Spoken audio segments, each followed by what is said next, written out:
The 2015 college football season was pretty crazy, as Alabama ended up becoming the champion, Derrick Henry was the Heisman Trophy winner, Charlotte joined the FBS, UAB's football program was terminated, and the American Conference had one of its greatest years ever. Every year there are plenty of players who break out and become stars. That year's running back crop was pretty impressive. There are some huge names on this list, but in today's video, I'm going to go through the top 10 leading rushers of the 2015 college football season. We're going to go through who each one is, their career with their school, and what eventually happened to them. But right before we get into that, nearly 80% of you guys are not subscribed to the channel, so please be sure to hit that button as I really appreciate it, and you will not want to miss out on any more college football content I have coming your way. And now, let's get started and talk about the top 10 running backs from the 2015 college football season.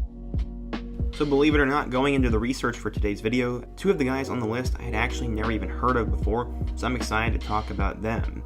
At number 10, we have Matt Breida.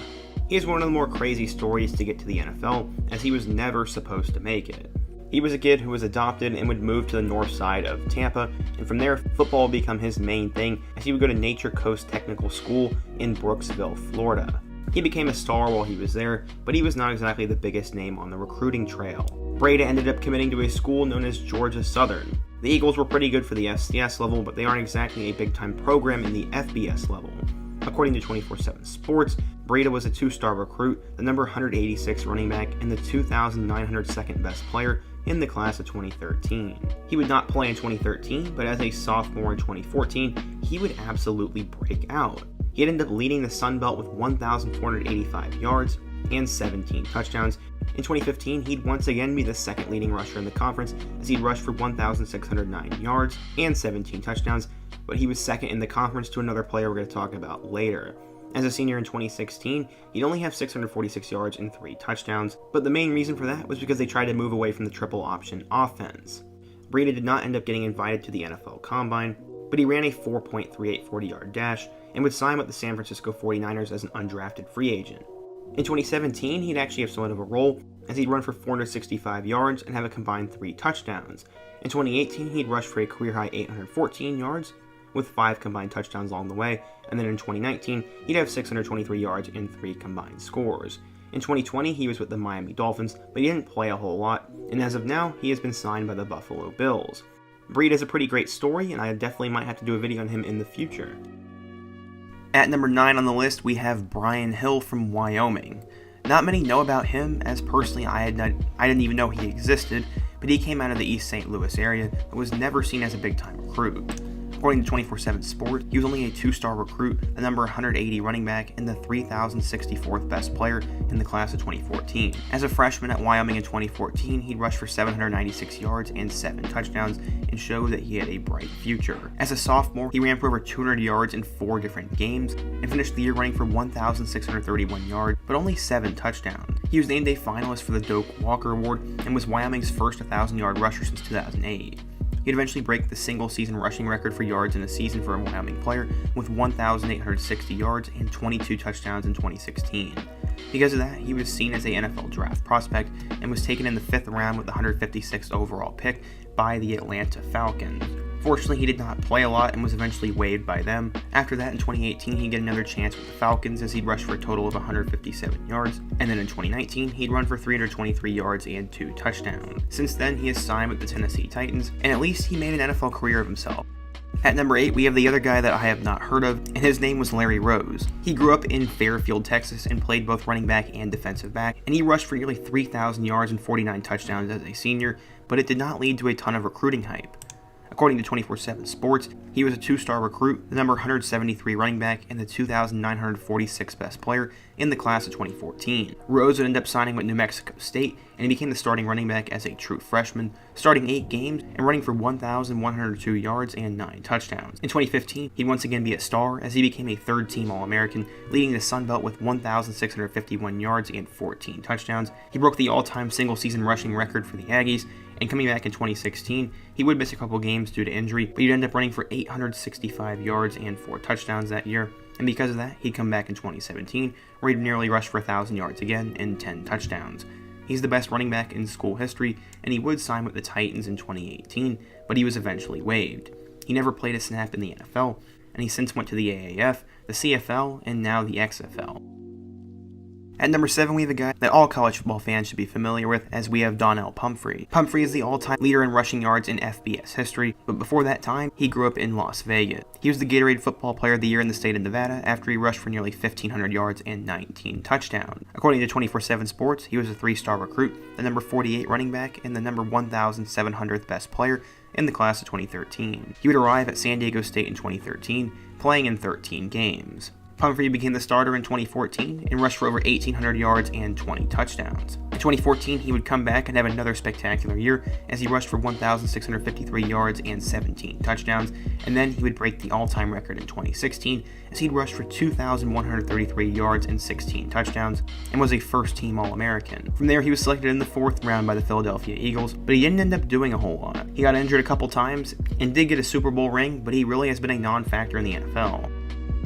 At number 6, we have one of the best running backs in the NFL right now, and one of the best backs in Florida State history, in Dalvin Cook. He grew up in West Little River, Florida, and became an absolute superstar. He was a 5-star recruit after finishing with over 5,000 yards and 64 touchdowns, and he decided to take his talents to Florida State. As a true freshman, he would split time with Carlos Williams, but he finished the year with 1,008 rushing yards and 8 touchdowns. In 2015, he ended up getting in some legal trouble, but he ended up not being guilty and had a spectacular 2015 campaign as he rushed for 1,691 yards and 19 touchdowns. He'd come back in 2016 and would start every single game, rushing for over 1,700 yards and 19 touchdowns while becoming the best running back in Florida State history. He'd forego the rest of his eligibility and was taken with the 41st overall pick in the 2017 NFL Draft by the Vikings. Since then, Cook has broken out and has become one of the best running backs in the NFL as he has rushed for nearly 4,000 yards and 33 touchdowns in his 4-year career so far, and he has 100% lived up to all the hype he had in high school and coming out of college. At number 5, we have one of the best running backs in the NFL as well, and his name is Ezekiel Elliott. His parents ended up attending the University of Missouri, and he grew up in the St. Louis area, where he became a 4-star recruit and one of the top hurdlers in state history. Instead of going to Mizzou, he took his talents to Ohio State, where he would make pretty much an impact right away. He ran for over 262 yards and 2 touchdowns in 2013, and then in 2014 he'd take over the starter and became a superstar. He rushed for over 100 yards on 6 different occasions and led them to a national championship. He ran for nearly 1,900 yards and 18 touchdowns, and then in 2015, he'd have another spectacular season as he'd run for 1,821 yards and 23 scores, while going down as one of the best running backs in school history. After that, he was selected with the 4th overall pick by the Dallas Cowboys in 2016, and has become one of the better backs in the NFL. So far in his career, he has rushed for over 6,384 yards and 46 total touchdowns, and was even a first-team All-Pro. At number 4, we have arguably the best running back in Oregon Ducks history, Royce Freeman. He became one of the top running backs in the San Diego area's history, and blossomed into a borderline 5-star recruit.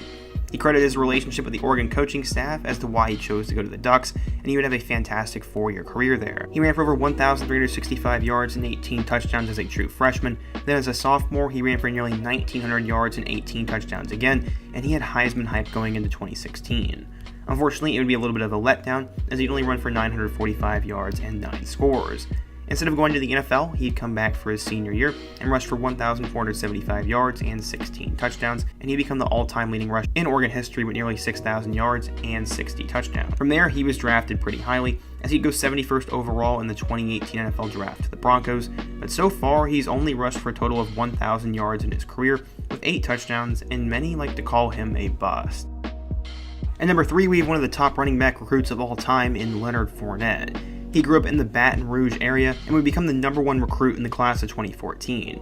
He decided to take his talents to LSU, where he'd immediately star. He started 6 games in 2014, rushing for 1,034 yards and 10 touchdowns. In 2015, he would bounce back with one of the best rushing seasons in SEC history, as he ran for 1,953 yards and 22 touchdowns, and he had legitimate Heisman hype. Unfortunately, in 2016, he would battle injury, and in only 7 games, still managed to rush for 843 yards and 8 touchdowns, and this also led to the emergence of Derrick. He finished with nearly 4,000 yards and 40 touchdowns in his LSU career, and was super hyped up going into the NFL Draft.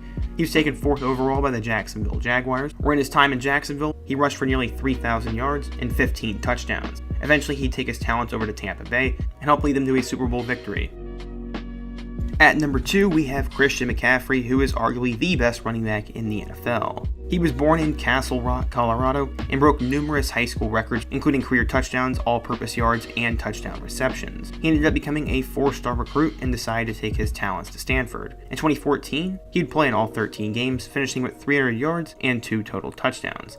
2015 is when he would break out, as he broke Barry Sanders' NCAA record of 3,250 all-purpose yards, as McCaffrey finished with nearly 4,000. He was named a first-team All-American and finished second in the Heisman Trophy voting. In 2016, he'd come back and have another fantastic year, as he'd rush for 1,603 yards and 13 touchdowns, while pretty much doing a little bit of everything. He's one of the best players in Stanford football history, and was taken with the 8th overall pick in the 2017 NFL Draft by the Carolina Panthers. So far in his 4-year career with the Carolina Panthers, he's rushed for nearly 3,145 yards and 29 touchdowns, while also catching nearly 3,000 yards worth of passes and 16 touchdowns, and is one of the most fun players to watch.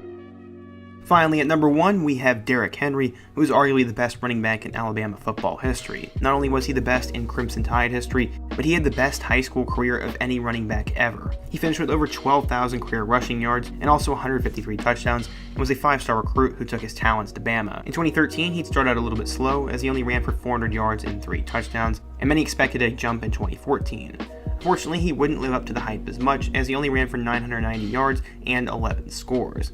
Thankfully, in 2015, he'd save his best for last, as he'd rushed for 2,219 yards and 28 touchdowns en route to winning the Heisman Trophy and becoming one of the most polarizing players in the country. He was taken in the 2nd round with the 45th overall pick in the 2016 NFL Draft by the Titans, and for a while, he struggled. He wouldn't take that next step until late in the 2018 season, and he finished for 1,059 yards and 12 scores there. Since then, he's become arguably the most dominant running back in the league, as he finished with over 2,000 yards last year and has nearly 6,000 yards and 60 touchdowns in his Titans career. So yeah, in today's video, we talked about the top 10 rushers from the 2015 college football season, who they are, what their careers were like, and what eventually happened to them. Be sure to let me know if I should do this topic again, what I should do next, hit that like button if you want to support today's video, subscribe if you're new here, and check out all my other videos on the end screen. I hope to see you guys again soon, but until next time, peace.